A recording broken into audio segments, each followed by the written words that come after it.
Baltic Beach partijas saulainās ziņas. Šogad Liepājas pludmale būs viena no tām vietām, kas iezīmēs leģendas atgriešanos Eiropas deju pasaulē.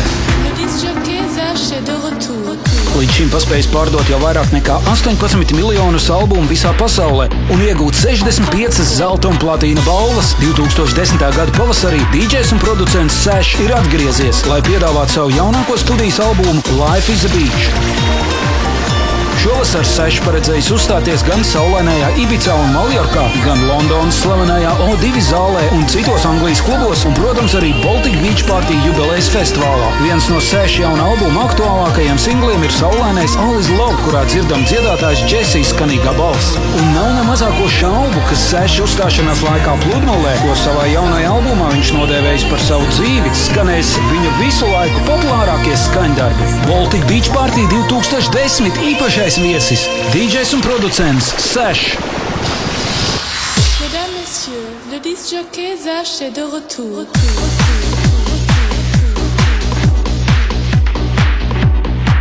Encore une fois.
Vai tu zini, ka Baltic Beach Party ir lielākais festivāls, kas notiek Baltijas jūras krastā?